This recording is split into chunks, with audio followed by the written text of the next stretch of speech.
દર્શક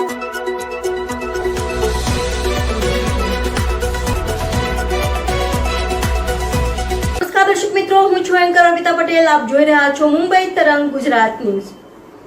જોતા રહો ગુજરાતની તમામ અપડેટ સૌથી પહેલા મુંબઈ તરંગ ન્યૂઝ ચેનલ પર. સુરત શહેર ક્રાઇમ બ્રાન્ચની સૌથી મોટી કાર્યવાહી. હાઈકોર્ટની અંદર આરોપીને બોગસ સટ્ટી આપનાર બોગસ ડોક્ટર ઝડપાયો. કરોડોના ડ્રગ્સ કેસનો આરોપીને બોગસ મેડિકલ સટ્ટી આપ્યું હતું. ક્રાઇમ બ્રાન્ચ બોગસ સટ્ટી આપનાર ડોક્ટરની કરી ધરપકડ. મોટા પ્રમાણમાં અગાઉ આરોપી તરફ સર્ટિફિકેટ આપ્યા હોવાનું બહાર આવ્યું. તપાસના અંતે રહસ્યો બહાર આવવાની સંભાવના.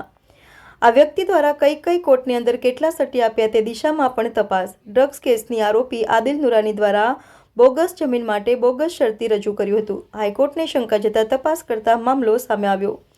રિપોર્ટર વિજય મકવાણા, મુંબઈ તરંગ ન્યૂઝ, સુરત. છેલ્લા ઘણા સમયથી બોગસ ડૉક્ટરો પકડવાની એક ઝુંબેશ ચાલે છે, જે અંતર્ગત 2020માં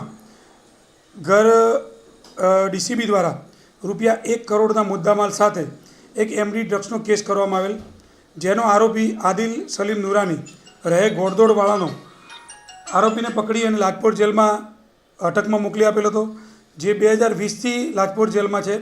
એને હમણાં હાઈકોર્ટમાં એની માતા મુનીરા સલીમ નુરાનીનું અર્જન્ટ એન્જિયોગ્રાફી કરાવવા માટે એક ડૉક્ટરી સર્ટી મોકલેલું હતું. જે ડૉક્ટરી સર્ટી ડૉક્ટર શોભિતસિંહ મહિપાલસિંહ ઠાકુરના હોય લખી આપેલ હતું. એ ડૉક્ટરી સર્ટીમાં ડૉક્ટર દિલીપ કે તડવી MBBS MDનું રજિસ્ટર નંબરવાળું સર્ટી મોકલેલું હતું. આ સર્ટી એને હાઈકોર્ટમાં જામીન માટે મૂકતા એની તપાસ કરવા માટે હાઈકોર્ટે અમને સૂચન કરેલ, જેની તપાસ કરતાં એવું જાણવા મળેલ ડૉક્ટર દિલીપ તડવીનો સંપર્ક કર્યો. દિલીપ તડવીએ આ સર્ટી બનાવી આપેલ નથી.